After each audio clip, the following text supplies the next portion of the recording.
It starts with a hard reality of undercover work. Once you step into the underworld, every move you make can be the one that gives you away. A wrong word, a wrong glance, and the people across the table don't ask questions. They act. Violence sits close. Death sits closer. But when an undercover operation hits its mark, the results shake entire crime empires. Wires pick up secrets never meant to be heard. Meetings turn into evidence, and the men who once felt untouchable find themselves in federal court. In this episode, we're stepping into the lives of 5 operatives who crossed that line and came back carrying the kind of proof that changes history. Michael Malone slipping into Al Capone's Chicago. Joe Pistone living 5 years as Donnie Brasco inside the Bonannos. Jack Garcia walking into the Gambinos as Jack Falcone. Kiki Camarena taking on the Guadalajara cartel. And Jay Dobyns riding beside the Hells Angels. 5 stories, 5 different kinds of danger. One thread running through them all.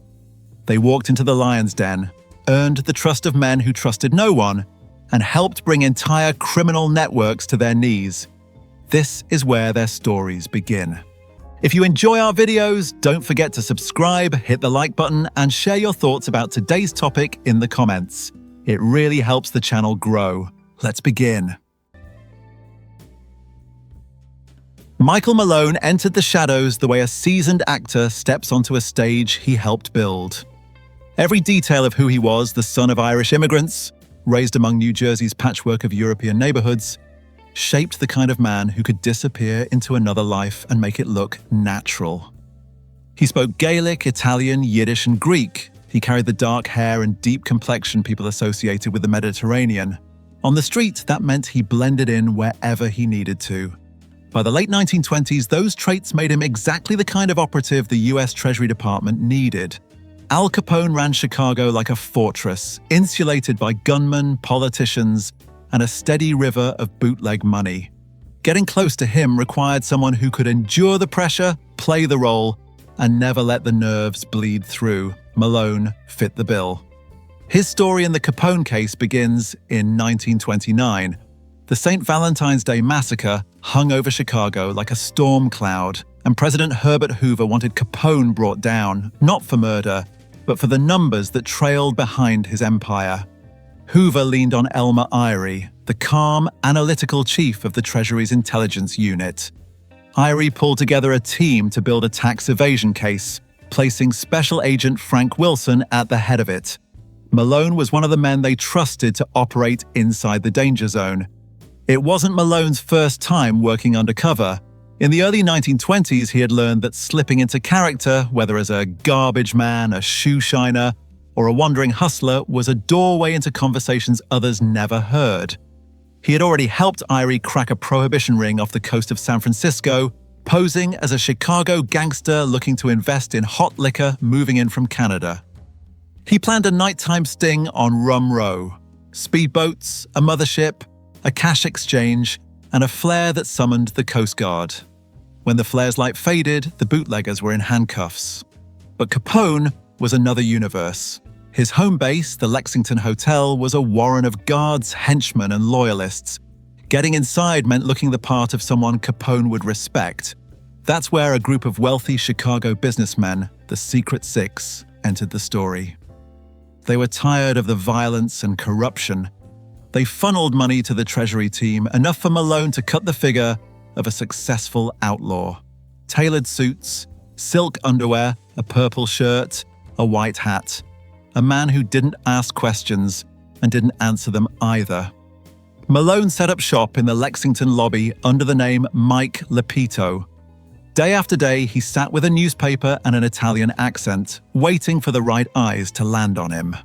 Capone's men broke into his room, searched his belongings, and opened letters from friends in Philadelphia written in the gritty slang of the underworld.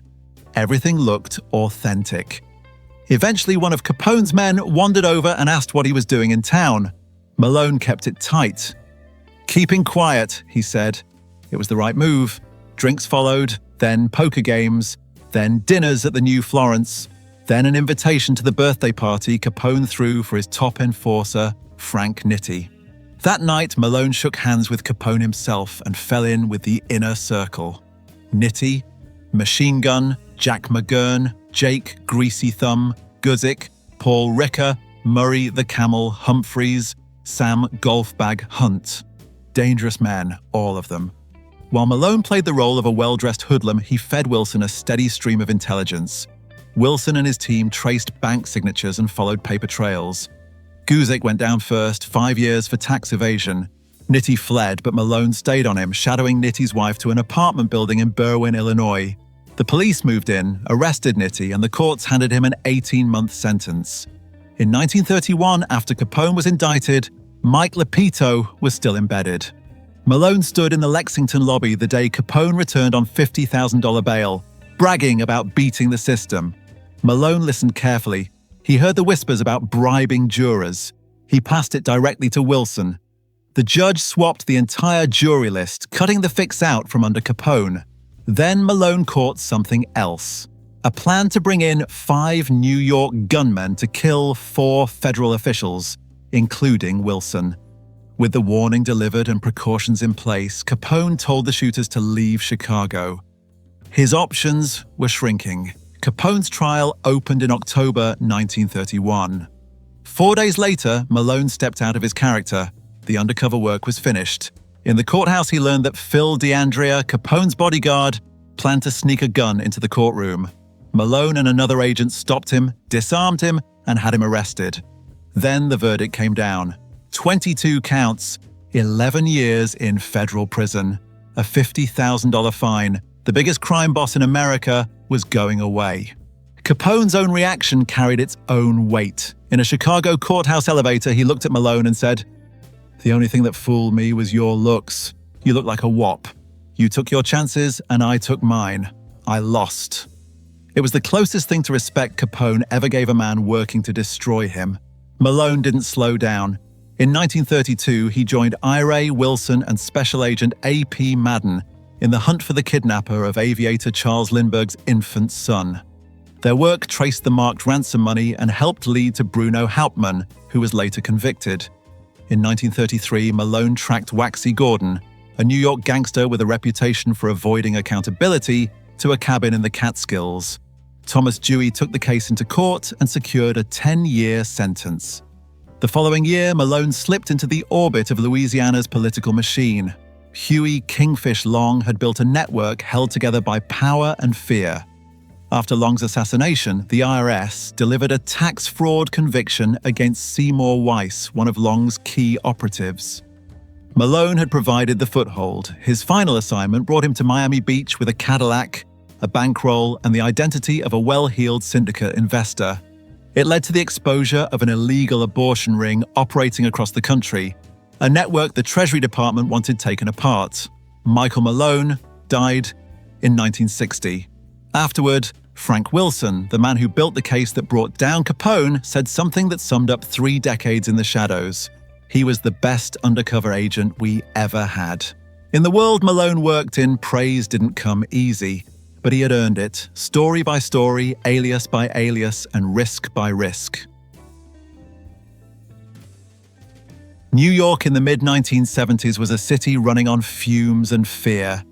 The docks were busy, the highways crowded, and every morning another truck driver woke up to find his rig gone, hijacked before the sun bothered to rise. The FBI knew it wasn't random. It was coordinated, precise, and rooted in something deeper than petty theft. So they turned to a young agent named Joseph Pistone.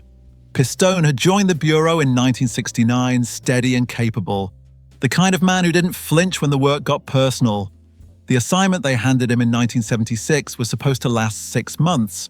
Go inside the underworld, find out where the stolen cargo was landing, identify the crew, then come home. Instead, he became someone else entirely. His alias was Donnie Brasco, a low-key jewel thief with a talent for small-time scores and a street resume that sounded authentic in the right ears. To sell the part, Pistone studied gemstones and metals until he could talk the trade as naturally as the men he planned to fool. He drifted through Brooklyn bars and Manhattan cafes where wise guys held court. He spoke the language he'd absorbed growing up in Paterson, New Jersey. a working-class Italian-American world where neighborhood hoods were part of the scenery. What happened next wasn't in the Bureau's playbook. Pistone didn't just blend in, he disappeared into the life completely. By 1976, he'd linked up with small-time thieves, earning his ground-level stripes. He wore a wire, memorized faces, voices, license plates, anything that might become evidence later. Before long, the Bonanno crime family, one of New York's 5 mafia families, began to notice him. 2 men brought him closer than anyone expected. Benjamin Lefty Guns Ruggiero, a Bonanno soldier with more than 24 killings to his name, and Dominic Sonny Black Napolitano, a capo with real weight inside the organization.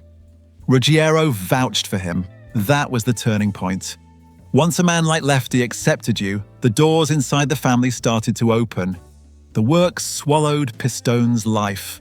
He moved through New York and Florida managing stolen goods, moving guns, pushing loans, and gambling under the Bonanno banner. He took vacations with mobsters who didn't understand the concept of time off. He spent weeks away from the wife and daughters who couldn't tell their neighbors who he really was.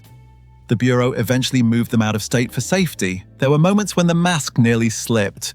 One crew pressed him about burglar alarms, demanding he expose the mob figure who supposedly vouched for his expertise. The FBI planted an informant to quiet their doubts. Pistone lived every day knowing one mistake would bring everything down on him. But the closer he got, the deeper the case ran. By the early 1980s, the Bonannos were ready to consider Donnie Brasco for membership, the ultimate sign of trust. No undercover agent had ever gotten that far. The FBI watched from the sidelines, torn between admiration and concern. They knew a ceremony like that meant blood loyalty, and blood was always the price of betrayal.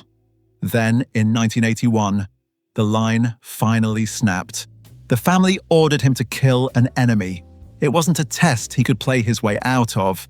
The Bureau pulled him immediately. 5 years undercover had reached their limit. It was time to use what he'd gathered. The fallout shook organized crime to its core.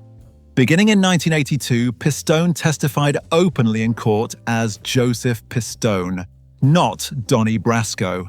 His evidence and wire recordings helped prosecutors secure around 200 indictments and more than 100 convictions.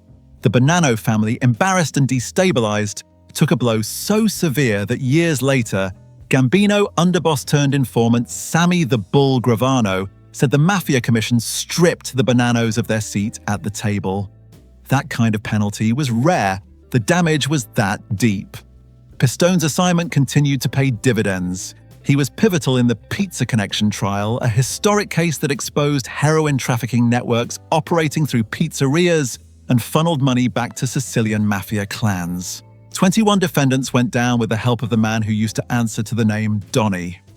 When Pistone retired in 1986, he carried a $500,000 mafia contract on his head, a bounty that never got collected. He went into hiding, lived quietly, and tried to close that chapter. But in 1992, at age 53, he asked the Bureau to reinstate him. They agreed, but only if he passed the full 16-week training at Quantico all over again. Pistone went through it alongside recruits young enough to call him Sir. He passed, worked until mandatory retirement at 57, and walked away with his secrets intact. His story didn't stay in the shadows. In 1988, he published Donnie Brasco, My Undercover Life in the Mafia, a book that pulled back the curtain on his 5 years inside the Bonannos. Hollywood followed in 1997, with Johnny Depp portraying Pistone and Al Pacino as Lefty Ruggiero, a man who had trusted Brasco until the truth surfaced like a body drifting in from the tide. For Pistone, the undercover identity that started as a 6-month assignment became a 5-year immersion that reshaped the FBI's war on organized crime. It rewrote procedures, cracked open old assumptions, and proved one thing beyond doubt: the mafia could be infiltrated. And once inside, you could take down the house from the foundation. In the world of undercover work, most agents learn on the job. Joaquin Jack Garcia learned before the job even began. The FBI sent him to what they called mob school, a quiet little boot camp where the lessons weren't written in textbooks. They were passed down from agents who had lived long enough in the underworld to understand its unwritten rules. His instructor was Special Agent Nat Parisi, a man who understood the culture, the rituals, and the tiny details that separated a real wise guy from an amateur. The first rule Parisi drilled into Garcia was simple: no wallets. Mob guys carried rolls of cash wrapped in old rubber bands, the kind grocery stores used on vegetables. Status wasn't spoken. It sat in your pocket and hit the table when you picked up the check. Then there was the language, not slang, food. Pronounce it wrong and you marked yourself as an outsider. Say it right or don't say it at all, and compliments, those were currency. A line like, "You look like $1 million" could open a door faster than a crowbar. Garcia absorbed it all. He had to. Over a 26-year career, he took part in more than 100 undercover operations, the most in FBI history. He infiltrated drug crews in Miami, political machines in Los Angeles, corrupt police units in Atlantic City, and mob circles across New York. He switched identities so often he sometimes ran multiple personas at the same time, balancing stories, accents, and backstories with the precision of a stage actor who couldn't afford to forget a line. Fluent in Spanish and Italian, he used those languages like tools, always careful not to mix one operation with another when the phone rang. His most dangerous performance came in the early 2000s. The Gambino crime family needed to be cracked open, and the Bureau believed Garcia, under the alias Jack Falcone, was the man who could do it. The name was a tribute to Judge Giovanni Falcone, the Italian magistrate murdered by the Sicilian Mafia. The persona behind it was sharper, a supposed Sicilian jewel thief with a long resume of stolen property, a reputation built in Miami, and hands seasoned by a lifetime of crime. To sell it, Garcia walked into Westchester County flashing cash, Rolexes, diamond rings, and flat-screen TVs, all seized evidence recycled for the undercover world. Mobsters ate up displays of wealth, especially when someone else paid for the dinner. Garcia paid every time. 2 years later, he was 80 pounds heavier from those endless meals, but the doors round him had opened wide. One man in particular latched onto him, Gregory De Palma, a Gambino capo with old-school habits and a brutal edge. Fresh out of a 70-month stretch for racketeering, De Palma wasted no time reclaiming his piece of the streets. Strip clubs, construction companies, restaurants, if it made money in Westchester, De Palma squeezed it. Garcia said the man committed crimes daily, and he was usually there to see it. The Bureau had Garcia pose as a wise guy looking to invest in a topless bar in the Bronx. That first meeting with De Palma in 2003 was the hook. Garcia supplied merchandise he pretended to steal: jewelry, electronics, luxury goods. De Palma never questioned it. In his eyes, Jack Falcone was a proven thief with connections. A wire ran under Garcia's clothes every time they met. FBI technicians hid microphones in De Palma's favorite hangouts. The Bureau even gave De Palma a cell phone loaded with surveillance tech. Unaware, the talkative capo used it constantly, narrating his empire into the microphone of a device wired to federal agents. By the time the operation peaked, the FBI had gathered 5,000 hours of recorded conversations, a goldmine of racketeering evidence. De Palma grew so impressed with Falcone that in 2005 he planned to have him made, the highest honor the Mafia could give. On a recorded tape, Garcia responded with calm loyalty. "I'm honored for that. I will never let you down." It was a strange moment, a man playing a role, speaking lines that could have ended with his body in a trunk if anyone learned the truth. The turning point came fast. Garcia witnessed a Gambino soldier beat another wise guy with a crystal candlestick, a reminder of how quickly violence could erupt. The Bureau decided the risk had reached its limit. They pulled the plug on the operation. Garcia and Joe Pistone remain the only undercover agents ever considered for induction into a mafia family. When the dust settled, the numbers told the story. Garcia's work led to the arrest of 32 Gambino members and associates, including boss Arnold Zeke, Squitieri, and underboss Anthony the Genius Megale. De Palma went to trial in 2006. Garcia had retired 2 months earlier but returned to testify.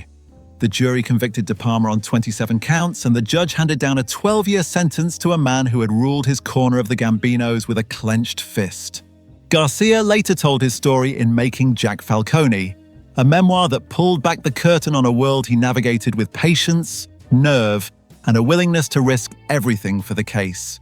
The Gambinos never knew what hit them, and somewhere in the shadow of that world, the alias Jack Falcone became a reminder even the most guarded crime family can be opened from within if the right man walks through the door. Enrique Kiki Camarena walked into Guadalajara in 1980, knowing the ground beneath him was already compromised. The city was a paradise for traffickers, a place where money rewrote loyalties, police uniforms meant very little, and the cartels grew rich under a haze of protection that stretched from military barracks to government ministries. Camarena wasn't naive. He understood what he faced. But no one, not even him, could see how violently the story would end. Camarena was born in Mexicali in 1947, raised in a family that worked hard and scraped by. When they crossed into Calexico, California, he carried that discipline with him. He served as a firefighter, then chased the calling that had been tugging at him for years: police work. The Imperial County Sheriff's Department put him on its narcotics task force, and the DEA took notice. By 1975, he was wearing a badge. 5 years later, they sent him to what many insiders called narco paradise. Guadalajara. He fit the role of an undercover agent with a rare ease. He spoke fluent Spanish, could slip into barrio street talk, and looked like he belonged in the places the traffickers trusted. His target was the Guadalajara cartel, the organization that would eventually evolve into the Sinaloa cartel and define an era of Mexican drug trafficking. In the early 80s, Camarena launched an effort he privately called Operation Padrino. He and his team identified bank accounts tied to cartel bosses across international borders. They built cases quietly, piece by piece. Then he learned about massive marijuana fields hidden in Zacatecas, ranch operations so vast they employed thousands of workers. In November 1984, acting on Camarena's intelligence, Mexican federal police and DEA agents raided one of those ranches. 20 tons of marijuana burned under the sun. 177 arrests followed. The operation cost cartel figure Rafael Caro Quintero an estimated $50 million. He felt betrayed, convinced he had protection from the Mexican military, and according to allegations that surfaced later, from US intelligence operatives running covert operations in Central America. The climate at the time was volatile. The Reagan administration was quietly supporting the Contras in Nicaragua. Rumors and accusations swirled about who was working with whom. Whether or not those allegations held water in the end, the cartel believed them. And belief was enough to put Camarena in mortal danger. After the Zacatecas raid, Camarena helped seize a major cocaine shipment linked to Miguel Felix Gallardo, another cartel architect who felt insulated by his political connections. The cartel leadership, Gallardo, Caro Quintero, Ernesto Don Neto Fonseca Carrillo, and political ally Ruben Zuno Arce held tense meetings through the fall of 1984. Their world was shaking, and they wanted to know who had done the shaking. On the guest list were officials who should never have been in the same room: Mexico's domestic affairs minister, the head of the National Intelligence Directorate, the defense minister, the chief of Mexico's Interpol office, and the governor of Jalisco. Whether each man attended for protection, payment, or fear is a question history still debates. But the agenda was clear. They wanted Camarena. They wanted his sources. And some wanted him dead. On February the 7th, 1985, the order was carried out. As Camarena walked from the US consulate to meet his wife for lunch, gunmen forced him into a car and drove him to a safe house. There, bound and blindfolded, he was interrogated and beaten. A tape recorder captured the torture. The questions focused on what he knew about cartel operations, government corruption, and suspected ties to US covert activity. The lead interrogator was Sergio Espino Verdin, the corrupt head of Guadalajara's secret police. Cartel henchmen kidnapped his pilot, Alfredo Zavala Avalar, as well. Both men were killed within 2 days. Their bodies were buried, then dug up, moved, and buried again on a remote farm before Mexican authorities discovered them in March. Camarena's ashes were returned to Calexico, where his family laid him to rest. His murder detonated an international crisis. The United States ordered every car entering from Mexico searched, effectively sealing the border. Behind closed doors, the DEA and CIA clashed over the scope of their operations and the blame each side carried. A federal court in Los Angeles charged 22 men in the killings. Under pressure from Washington, Mexico arrested 13. Mexican courts handed 40-year sentences to Fonseca, Caro Quintero, and Espino. Caro Quintero later secured an early release on a legal technicality in 2013. Gallardo was arrested in 1989 and given 40 years. In 1990, a U.S. court convicted Zuno Arte on 2 life sentences. He died in prison in 2012. For the DEA, Camarena's death became a turning point, the moment when the hidden brutality of the drug war was no longer deniable, even in official circles. In 1985, in his honor, the National Family Partnership launched the Red Ribbon Campaign, a community movement dedicated to drug awareness and prevention. Each October, schools across the country still mark Red Ribbon Week in his memory. Camarena's story resurfaced decades later in popular culture. Actor Michael Peña portrayed him in Narcos Mexico, showing a new generation what Camarena had faced and what it had cost. In life, he was an agent trying to dismantle a cartel built on fear and influence. In death, he became a symbol, a reminder of the price paid when one man stands in the way of powerful interests willing to do anything to keep their world intact. By the time Jay Dobyns stepped into the world of the Hells Angels, he already carried a body that told its own story, scars from bullets, dents from cars, and the weight of years spent inside other men's nightmares. Undercover work wasn't a part of his life, it was his life. And in 2001, after 15 years with the Bureau of Alcohol, Tobacco, Firearms and Explosives, it led him to build the role that nearly consumed him, J. Bird Davis. To play that part, Dobyns had to separate himself from everything that made him a husband and father. For nearly 2 years, his mind lived in the skin of the alter ego he created, a hard-edged enforcer who sold guns, collected debts, and knew his way around violence. For a man with a wife and children back home, that distance was a quiet, grinding sacrifice. But Dobyns believed the payoff would justify the cost. He was no stranger to risk. In the late 1980s, he'd been shot in the back by a suspect in Tucson. In Chicago, gun runners trying to flee ran him down with a car. He worked leads tied to the 1995 Oklahoma City bombing and the 9/11 attacks. He infiltrated a Mexican drug boss's network and burrowed into the Aryan Brotherhood. By the turn of the century, he'd lived through more than 500 undercover operations. Hitman, debt collector, smuggler, whatever the case required.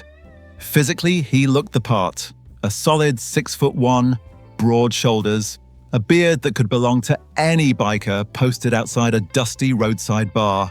In 2001, Dobyns went undercover in Bullhead City, Arizona, as a gun seller and enforcer, collecting intel for the ATF.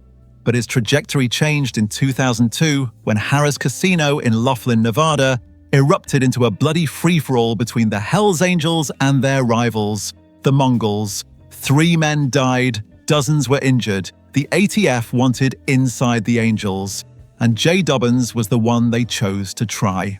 To get close to the Angels, he needed more than a fake ID. He needed a whole world around him. The ATF built it through an operation called Black Biscuit. Dobyns teamed up with another ATF agent, 2 undercover officers, and 2 informants, one of whom had once run with a motorcycle gang out of Tijuana. Together they created the Solo Angeles, a fictional biker crew marketed as loyal supporters of the Hells Angels.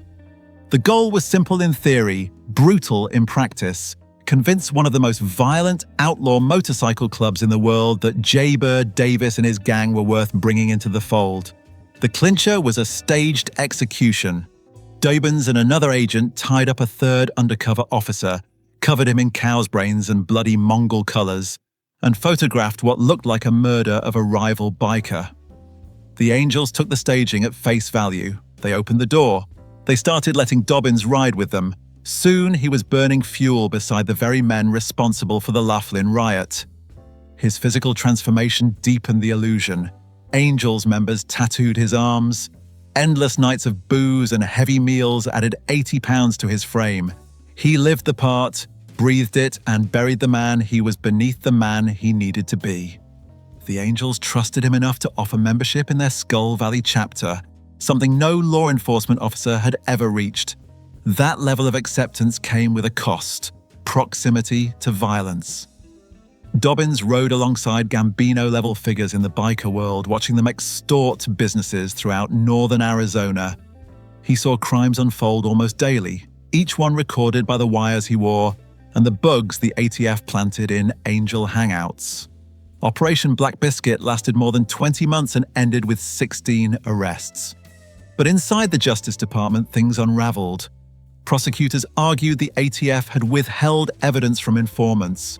The racketeering enterprise charges, the heavy artillery, collapsed in court.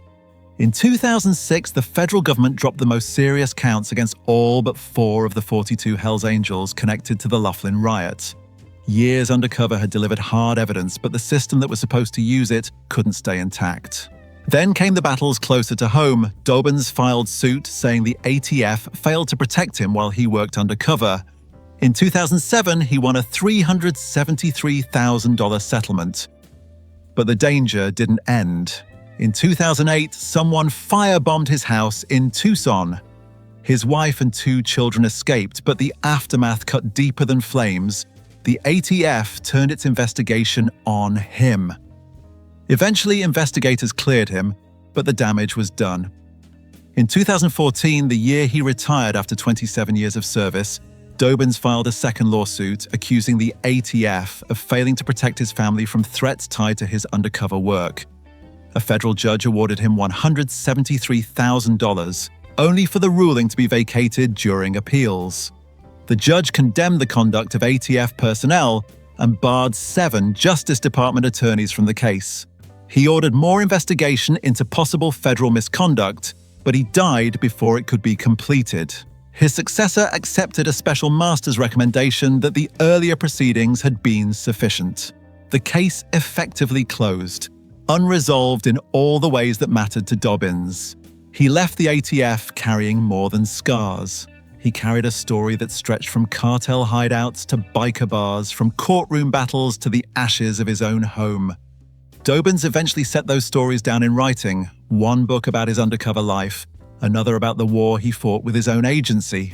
Now he speaks to universities and law enforcement groups across the country, describing a career spent inside some of the most violent circles in America and the personal aftermath that lingers long after the case's end. For nearly 2 years, the Hells Angels believed Jay Dobyns was one of their own. The cost of making them believe is something Jay Dobyns still lives with. If you enjoy our videos, don't forget to subscribe, hit the like button, and share your thoughts about today's topic in the comments. It really helps the channel grow.